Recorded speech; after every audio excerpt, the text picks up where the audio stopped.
Dom António Moiteiro, 58 anos, foi até setembro bispo auxiliar da Arquidiocese de Braga, está agora na Diocese de Aveiro, onde sucedeu a Dom António Francisco dos Santos. É o convidado desta edição de As Vozes da Ria, um espaço de entrevista que é emitido na Rádio Voz da Ria, em 90.2, e exibido no canal central.pt, mas que também pode ler no site noticiasdeaveiro.pt e em papel no semanário Correio do Voga.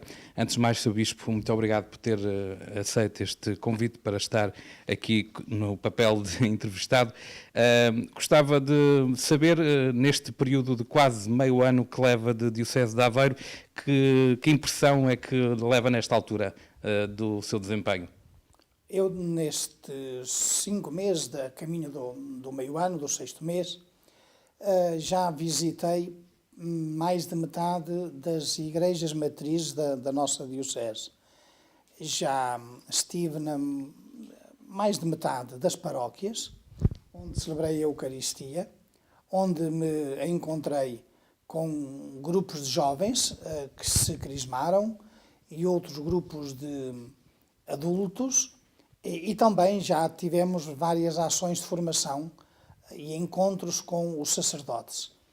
Posso dizer que encontrei uma diocese dinâmica, que estava à espera de um novo bispo, uma vez que o anterior tinha sido, portanto, mudado para o Porto em circunstâncias nas quais a diocese não concordou muito, pelo menos houve várias pessoas que se manifestaram, mas posso Houve dizer... até um compasso de espera, não Sim, foi? o compasso de espera é normal porque entre a saída de um bispo e a entrada de outro é preciso todo um processo de consultas feito a leigos, a sacerdotes e aos outros bispos para se poder nomear um bispo para uma diocese. Portanto, o processo é feito com muita seriedade, ouviram-se os organismos de corresponsabilidade na Diocese de Aveiro, ouviram-se os bispos,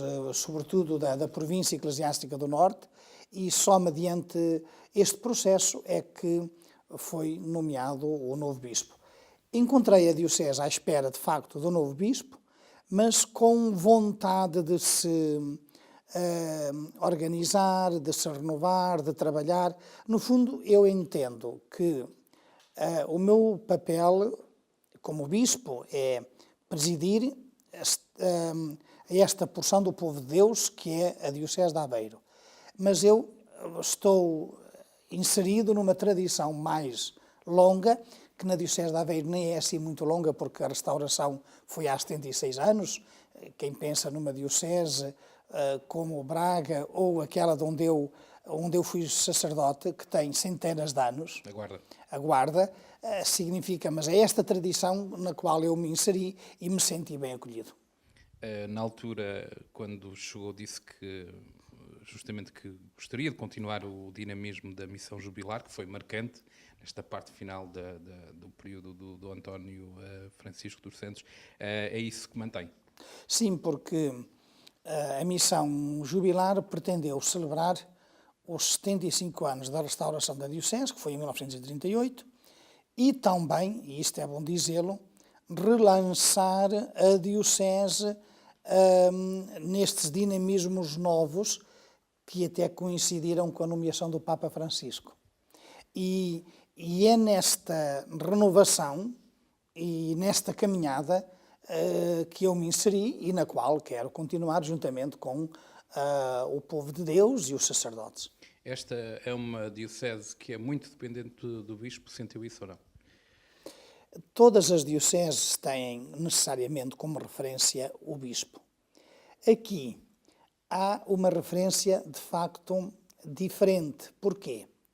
É uma diocese nova, é uma diocese na qual o bispo está muito presente, é uma diocese que territorialmente é pequena, o bispo desloca-se com facilidade a qualquer um dos extremos da diocese e, nesse ponto, pede-se a presença do bispo eu ia dizer, de um modo diferente de outros O lugares. bispo está à mão, mais à Sim, mão. está mais presente. Agora, há que saber conjugar estas duas realidades. A presença do bispo naquilo que é fundamental para incentivar a crescer, ajudar a renovar, mas também é preciso que as pessoas tomem conta dos seus destinos e elas próprias caminhem por si mesmas. Já tem ideia do que vai ser a sua marca pessoal nos próximos tempos, que quer deixar em termos de uma organização da Diocese e das próprias atividades pastorais? Eu, a marca pessoal, nós vamos-la descobrindo à medida que a Diocese também ela vai caminhando. Dou 2 ou 3 exemplos. Depois do Concílio Vaticano II, deu-se muita importância à formação dos leigos.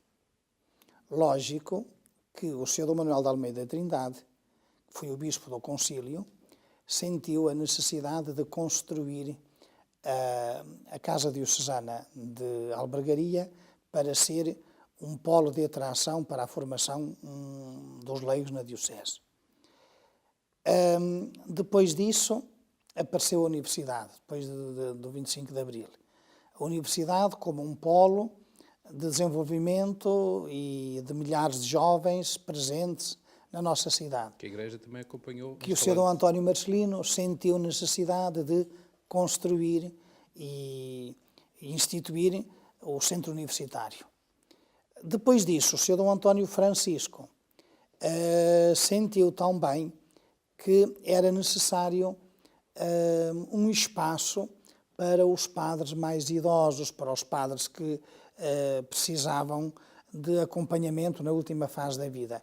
E construiu-se a Casa Sacerdotal Santa Joana. Junto ao seminário. Agora, para me dizer assim a mim, qual vai ser a minha marca?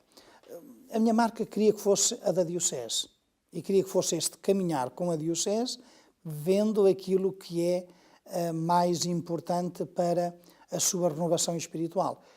Como sabe, uma das prioridades que temos neste momento é arranjar um espaço, renová-lo,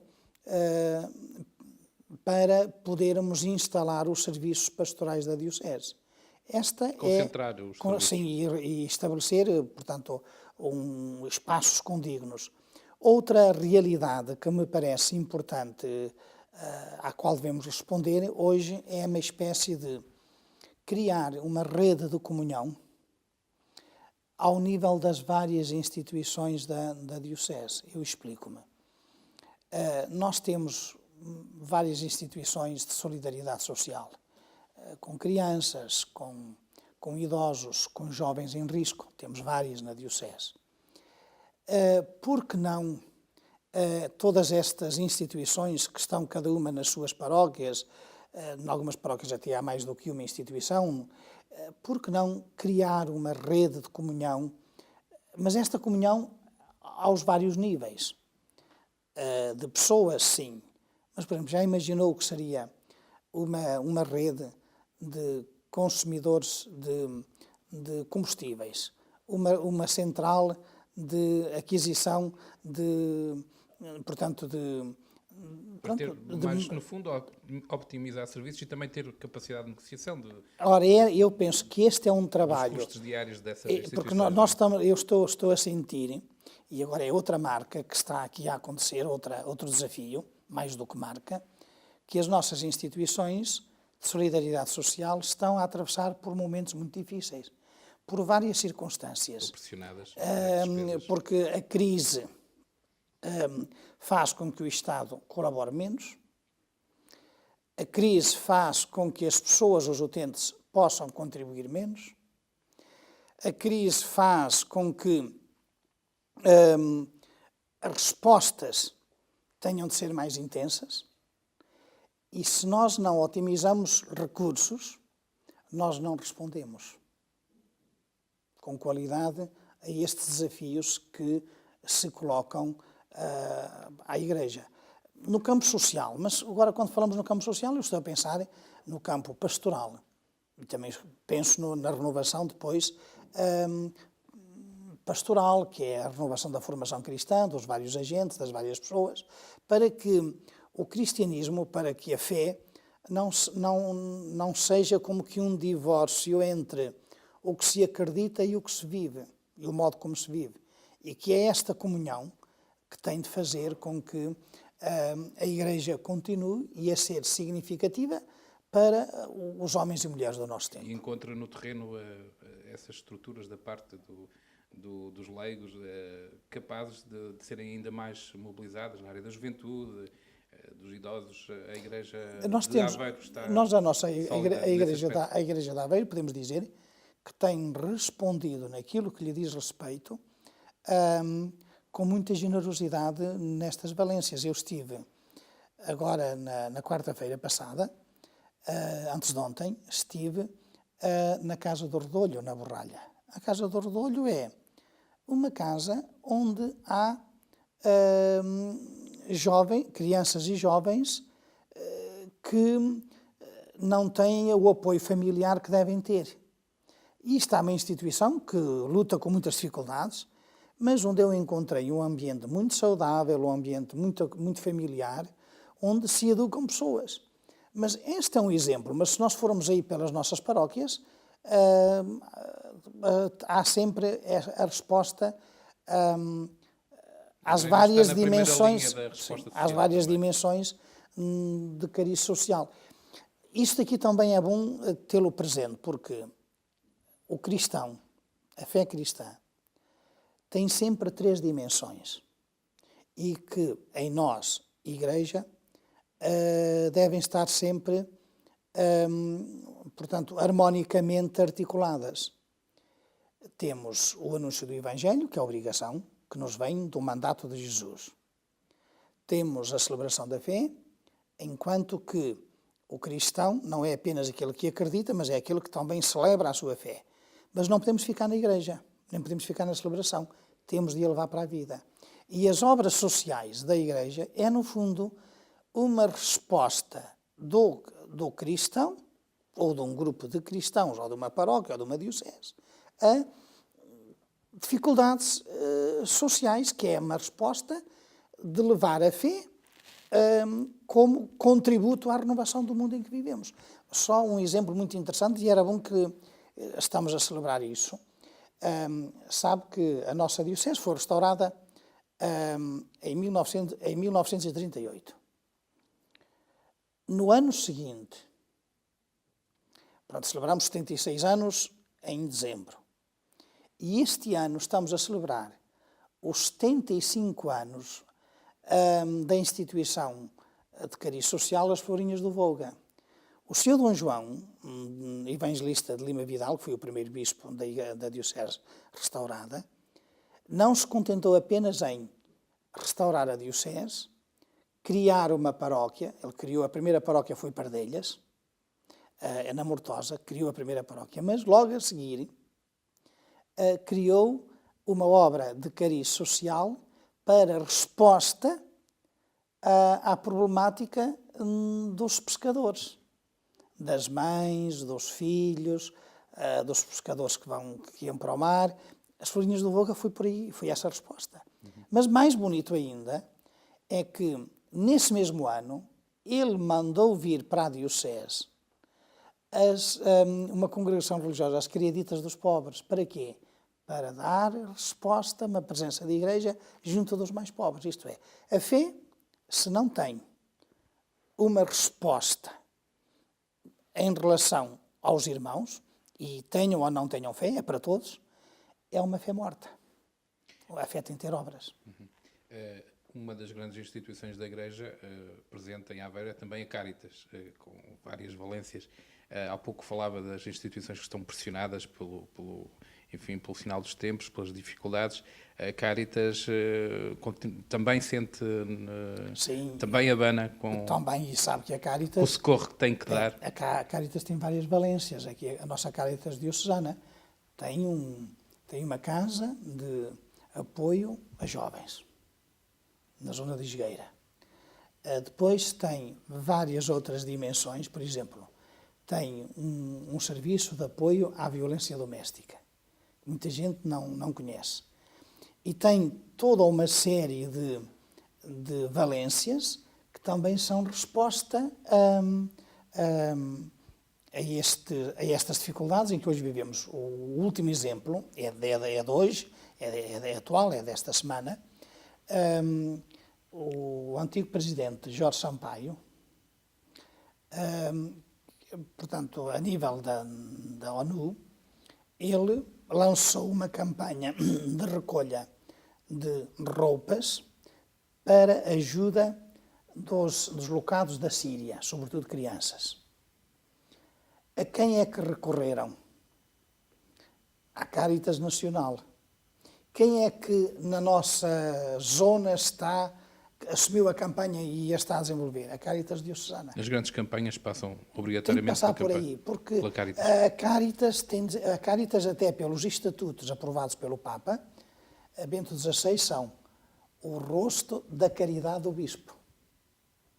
A Caritas é, em si mesma, o rosto caritativo de uma igreja particular, neste caso, da Aveiro, da Diocese de Aveiro. O Sr. Bispo tem contactado também com as Santas Casas da Misericórdia que existem, que são instituições também muito sólidas, deviam ser.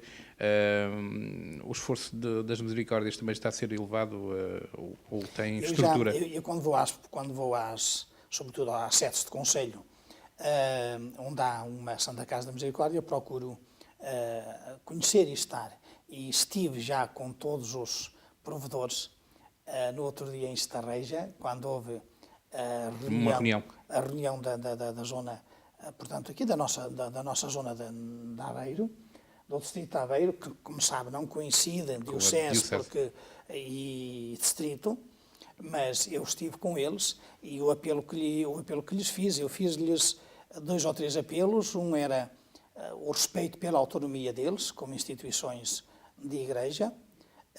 Apelei também a que eles procurassem cumprir as obras de misericórdia, mas naquilo que são as 2 dimensões, as corporais e as espirituais.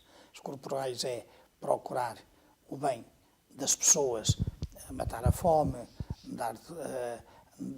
visitar os presos, o vestuário, as obras corporais, as obras de misericórdia, mas também as espirituais, a formação, etc. E pedi-lhes também uma outra coisa que para mim é aí que se joga o futuro das instituições: formação das suas pessoas, dos voluntários e também dos empregados. Se não fazemos formação do ponto de vista humano e do ponto de vista cristão, aquelas pessoas que trabalham connosco e são o rosto das instituições, essas instituições nunca responderão de acordo com a finalidade para a qual elas foram criadas. A mobilização dos voluntários na Diocese, por exemplo, ainda há pouco tempo fiz um trabalho com os vicentinos, na distribuição justamente de cabazes, eles têm um contacto muito próximo no terreno, sobretudo com voluntários. Pode ainda crescer? É o normal aqui na Diocese? Pode e deve. Eu já me encontrei com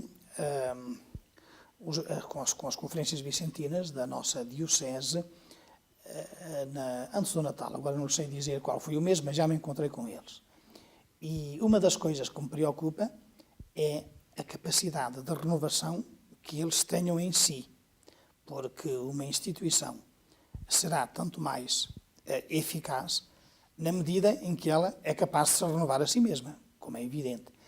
Mas fiquei contente porque havia 2 conferências vicentinas da Diocese formadas por jovens e muitas outras conferências, algumas, tinham já jovens incorporados. Claro que isto aqui tem aqui a dificuldade do conflito das gerações, porque os mais velhos sempre foi assim, sempre se habituaram a levar uma a nova sério, dinâmica.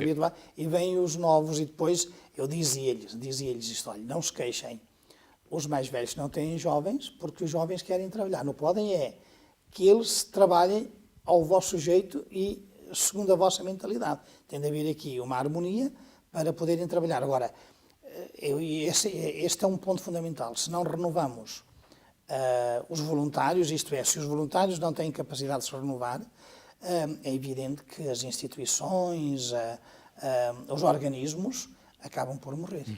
Sr. Bispo, encontramos já algumas paróquias aqui da nossa zona. Ainda há pouco tempo a Vanca inaugurou uma grande obra social, uma unidade de cuidados continuados, de última geração, uma grande obra.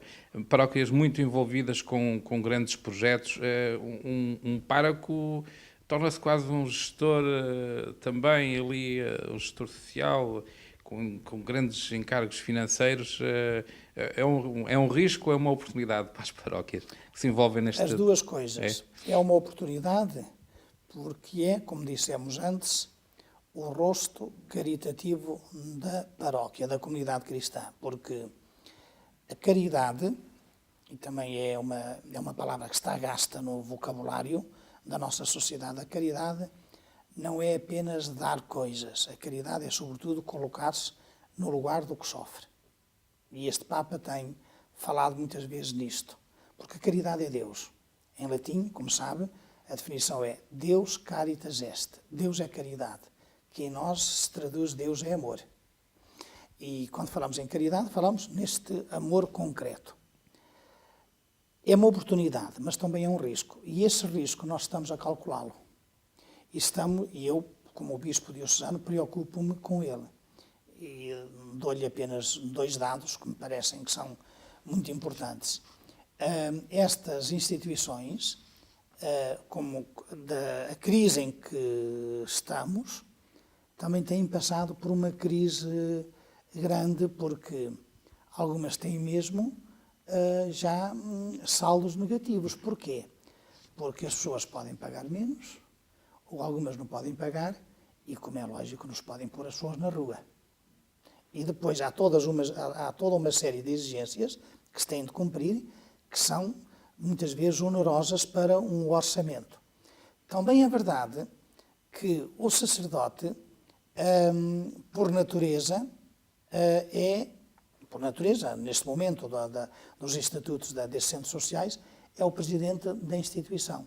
Mas estamos a pensar, a nível da Diocese, criar um organismo que está mais ou menos criado, é preciso dar-lhe vida, criar um organismo que seja de apoio às instituições de solidariedade social. Essas instituições também têm gestores profissionais, quer dizer, têm diretores, têm diretores técnicos. Sim, mas nós temos daí fazer também algo que possa ser feito em comunhão. Repare, todas essas instituições têm um contabilista, têm enfermeiros, têm, portanto, pessoas que, médicos, etc.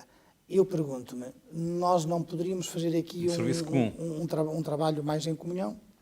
Depois há outras dificuldades, que são estas. Imagine que há dificuldades e que é preciso despedir alguém. Quem é que tem de aparecer como o rosto da instituição? Tem de ser o sacerdote? Se é o padre, temos guerra na paróquia a nível de várias famílias que tocam com aquela pessoa. Portanto, há aqui várias questões que nós precisamos de refletir, mas essa é uma delas. As instituições em si são boas, porque ajudam e dão resposta a carências e complementam. Não é? Agora, aqui também é bom dizer-se outra coisa, que isto aqui também é para os nossos serviços do Estado. Quem recebe os impostos não é a Igreja, é o Estado. Quem tem a obrigação de ajudar socialmente é o Estado. Nós provém do dinamismo da nossa fé. A Igreja é obrigada, pela sua própria natureza, quando digo a Igreja ou cristão, a exercer a caridade. E ponto. Caridade individual, cada um de nós, e a caridade organizada como comunidade cristã. Estas instituições de solidariedade social, nós somos uma ajuda e um complemento ao Estado. Muitas vezes um pronto-socorro, em situações... Pronto-socorro, é verdade, pronto-socorro. Mais de... Mas o Estado tem de nos ver a nós como complemento. Mas quem tem a obrigação, primeiro, quem recebe os impostos, não é a Igreja. O Estado tem... Agora, o Estado tem delegado cada vez mais. O Estado tem de distribuir tanto os recursos que temos pelas necessidades que existem. Agora, também não podemos onerar. Eu digo isto porque, às vezes, parece que nas nossas instituições geridas pelas instituições particulares, às vezes parece que se exigem mais normas e leis do que, às vezes, naquelas geridas pelo próprio Estado. Isto aqui também nos interroga. Sr. Bispo, deste período que está em Aveiro, algum aspecto, enfim, que o tenha surpreendido pela negativa também desta igreja? Não assim dizer que aspectos negativos, não tenho assim aspectos negativos que eu possa apresentar aqui ou ali. Que há coisas que nós poderíamos fazer de um modo diferente e de um modo mais articulado, é verdade. Agora, assim, aspectos negativos, eu posso dizer que aquilo que eu conhecia, ainda que em âmbitos diferentes, na Guarda, e que depois conhecia em Braga, as possibilidades e as dificuldades foi as que encontrei aqui. O panorama é geral. Sim, nós estamos numa sociedade que se interpenetra nas suas possibilidades, mas também nas suas dificuldades. Aqui não há assim, não vi assim aspectos. Por exemplo, uma das coisas muito positivas que me surpreendeu foi a quantidade, portanto, o aspecto industrial aqui da nossa zona. Portanto, a indústria que é muita e que, felizmente, segundo os dados como dizem, nós até temos um índice de desemprego menor do que tem outras regiões do país, o que é um aspecto muito, muito positivo. Tem consciência que recebeu uma diocese que teve bispos muito populares? Sim, alguns marcantes do ponto de vista nacional, inclusivamente. Sim, não é? E teve bispos de muito valor e bispos que marcaram, por exemplo, marcou, a nível do nosso país, o Sr. Dom Manuel da Almeida Trindade, foi presidente da Conferência Episcopal depois do 25 de Abril. Um período difícil. Deu o rosto por algumas manifestações. Aqui em Braga. Mas repare que nós vamos celebrar em julho os 40 anos da primeira manifestação dos cristãos na defesa da democracia. E ele começou aqui estava lá na primeira começou aqui primeira em linha. Aveiro. E foi aqui que podemos dizer que ato de houve coragem, esta reação coletiva de um povo contra a tentativa de implementar ditaduras e implementar regimes autoritários. Do António Marcelino? Sim, o Sr. Dom António Marcelino. Memória. O Sr. Dom António Marcelino, tenho como memória dele um homem que ia à frente na análise dos problemas e na visão das coisas. Era um homem muito ativo, um homem profundamente inteligente e um homem que procurava dar resposta aos problemas que ele analisava. Por exemplo, ler os escritos dele do Correio do Voga semanais é de alguém que procurava dar resposta às questões que iam aparecendo de momento. E isso aí, para mim, foi um homem que marcou até a nível da nossa igreja em Portugal. Uma das lutas que ele teve foi a questão do ensino particular dos vossos colégios, a partir do momento em que o Estado, enfim, começou a cortar esses financiamentos. Consegue a Diocese ver esses colégios que estão ligados à Igreja, chegam referências, alertas de preocupação, ou vão, depois daquele choque inicial que houve, por exemplo, em Calvão e outros, ou vão conseguindo manter essa alternativa ao ensino público? Nós estamos a conseguir manter a alternativa e, em alguns casos, como sabe... Reduzindo? Sim, reduzindo pessoal, turmas que são reduzidas a nível do Ministério.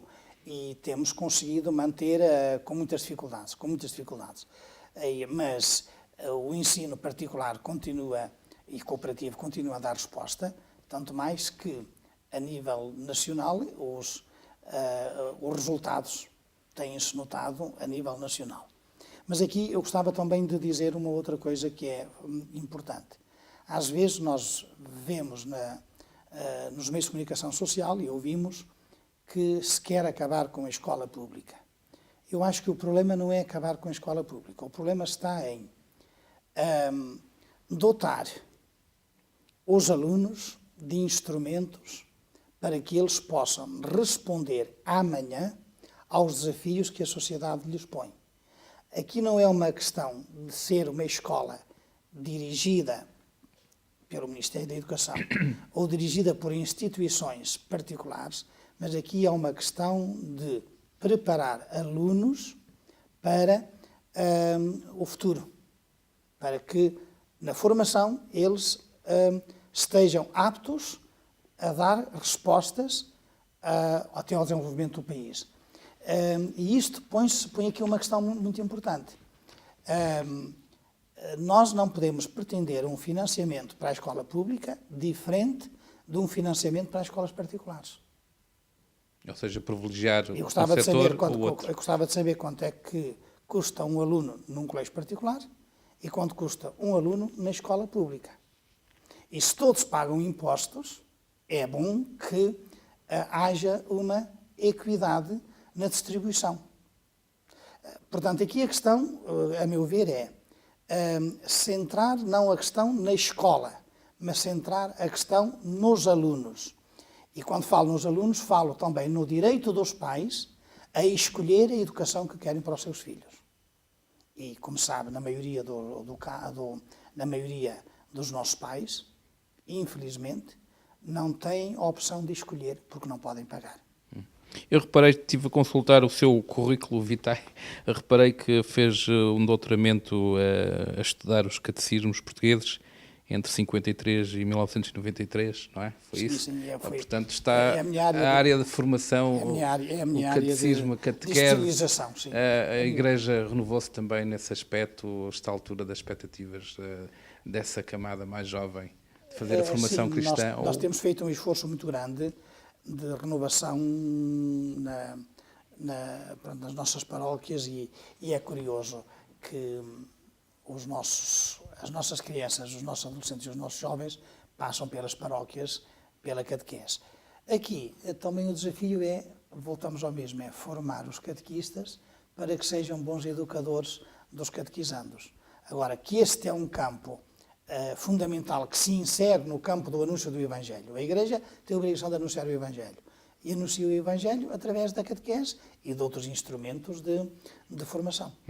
Sente as igrejas mais vazias nos últimos anos ou não? Nas Eucaristias? Sinto que há menos prática religiosa. Claro que, como sabe, aqui em Aveiro não posso fazer um juízo de valor porque na maior parte dos casos, se não a quase a totalidade, ainda só fui uma vez. Portanto, não há termos de comparação. E quando vai está cheio porque toda a gente quer estar com o seu bispo. Não há termos de comparação, mas podemos dizer que nota-se que há comunidades muito envelhecidas em que as crianças e os jovens não aparecem tanto, mas também, e isto é outro aspecto muito positivo aqui da nossa diocese, temos feito um esforço muito grande na chamada catequese familiar, isto é, a formação que a Igreja dá às crianças é simultaneamente acompanhada pelos pais. Ontem estive a almoçar com uns amigos e a senhora que nos servia tinha uma filha na catequese. E no primeiro ano são 8. E na catequese familiar andavam 7 pais. O que é muito bom. Podemos dizer que em 8, 7 pais estão a fazer uma caminhada cristã com os seus filhos. Esta é uma resposta muito positiva às dificuldades que hoje estamos a ter na transmissão da fé aos mais jovens. É sabido também que os padres não são muitos e têm muito trabalho. A Diocese, como é que está a esse nível? Tem falhas. A questão da reorganização administrativa, se calhar a União de Freguesias também trouxe novos desafios. Como é que está em termos do vosso quadro de sacerdotes? Nós sabe que as uniões de freguesias trouxeram muitos problemas e têm trazido alguns no modo como se faz a administração civil. Nós, a nível de Igreja, já tínhamos vindo a fazer uma unificação, isto é, nós mantemos a individualidade de cada comunidade, cada paróquia. Cada paróquia, de per si, continua.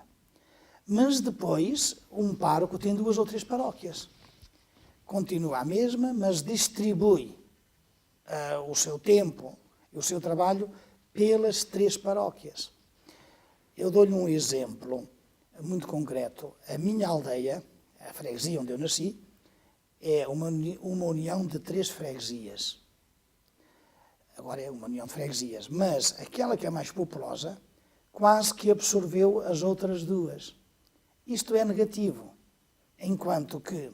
Criou uma nova centralidade, quase. Enquanto que as paróquias mantêm a sua individualidade, mas, claro, depois uma paróquia cresce muito, é preciso dar resposta a um número maior de habitantes que uma que é mais pequena. Mas eu, a nível de sacerdotes, digo com verdade, os nossos padres têm 2, 3 paróquias, para a média não. Nós temos 300 e poucos mil cristãos declarados católicos e temos entre padres diocesanos e padres religiosos dos institutos religiosos, temos 100, cerca de 100. Portanto, podemos dizer que há um padre para 3.000 habitantes. Uma cobertura razoável. Está razoável, não podemos queixar-nos. Tem saudades do tempo que fazia também esse trabalho de pároco, ou, enfim, sendo bispo numa diocese que não é muito grande, também é quase um trabalho de pároco, ou não? Não é trabalho de pároco porque... Muita proximidade. Proximidade, sim, mas aqui há muita gente e pronto, e é preciso dar resposta a muitas questões que são mais de índole... macro. Sim, de conjugação de esforços e de ajudar a crescer. Agora, a minha vida pessoal, eu trabalhei sempre no terreno.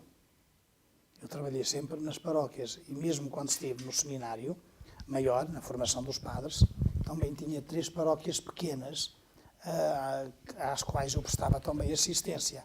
E é evidente que o meu estilo de ser bispo também está muito relacionado com aquilo que foi a minha vida. O pároco, a formação das pessoas, a necessidade de restaurar as igrejas, o património que havia, e isso passou para mim, quase podemos dizer assim, é congénito na minha vida de ser padre. E agora, claro, na minha vida de ser bispo. As pessoas exigem hoje que os padres, os bispos, sejam também um pouco à imagem do Papa Francisco, que está a ter um reflexo social nas pessoas muito grande, enfim, com aquelas ações muito simples que ele toma. As pessoas esperam um comportamento dessa natureza. Hoje em dia, qualquer padre é isso também, não é? Houve ali enfim, é uma postura de imagem, de comunicação e de atitude que veio criar uma revolução, apesar de ser muito simples, não é? Eu penso que é mais do que um fazer para, é um estilo de vida deste Papa. Porque ele vem de um continente onde as desigualdades sociais são muito tremendas. Eram grandes e são. Ele também vem de uma caminhada pessoal dele, que foi para o seminário já tinha andado à universidade, e era um homem que já tinha uma caminhada bastante grande na vida. Depois também ele esteve no tempo da ditadura argentina, na qual ele era superior dos jesuítas, depois foi bispo. E são estas realidades que fazem com que este homem tenha este estilo junto dos mais frágeis, junto dos perseguidos, junto daqueles que não têm trabalho, junto aquilo que ele continuamente está a pedir à Igreja, que vá às periferias. E se nós virmos um bocadinho o Evangelho, claro que cada Papa tem o seu carisma, mas este tem o carisma de chamar a atenção para estas periferias. Quando a gente vê no Evangelho o modo como Jesus cuidava dos leprosos, ainda foi no domingo passado, enquanto que no Antigo Testamento tocar num leproso tornava a pessoa impura e afastada da sociedade civil, Jesus, antes de curar o leproso, tocou-o, agarrou pela mão. No fundo, é este ir à procura que este Papa nos tem ensinado a nós. E é uma imagem que vale por 1000 discursos. Por 1000 discursos e essa imagem é inteligível e perceptível por todos. É autêntica também. Isso é que é o mais importante. Há uma questão que gostaria de colocar, só para terminar. O Sr. Bispo conta fazer visitas pastorais, passar alguns dias em cada zona da Diocese? Sim, sabe que uma das obrigações primeiras do Bispo, entre várias, é a visita pastoral. Nós bispos, temos de, cada 5, 6 anos, visitar todas as paróquias. Fazer um périplo.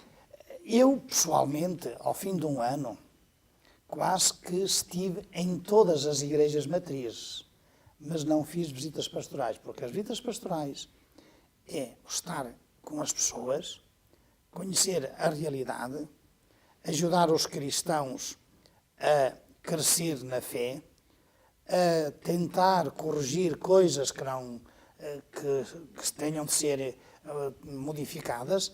Isso é que é a visita pastoral. E a visita, demorada, alguns dias. E a visita pastoral, habitualmente, numa paróquia grande, pode durar 15 dias ou mais. Vai tentar calendarizar. Sim, isso. Agora, neste momento, como estamos no ano da vida consagrada, estou a fazer um encontro com as várias comunidades de vida consagrada na nossa diocese e quero percorrê-las até ao verão.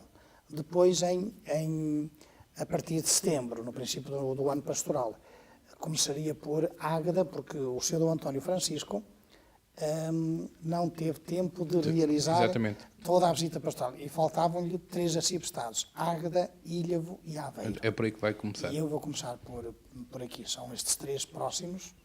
Vamos ver o tempo que é necessário e depois continuarei por aqueles que tinham recebido há mais tempo a visita pastoral. Dom António Moiteiro, muito obrigado. A conversa com o Bispo de Aveiro no programa As Vozes da Ria, um espaço de entrevista que passa na Rádio Voz da Ria, em 90.2. É também exibido em vídeo no canal central.pt e pode ser lido no site noticiasdeaveiro.pt e também em papel no semanário Correio de Voga.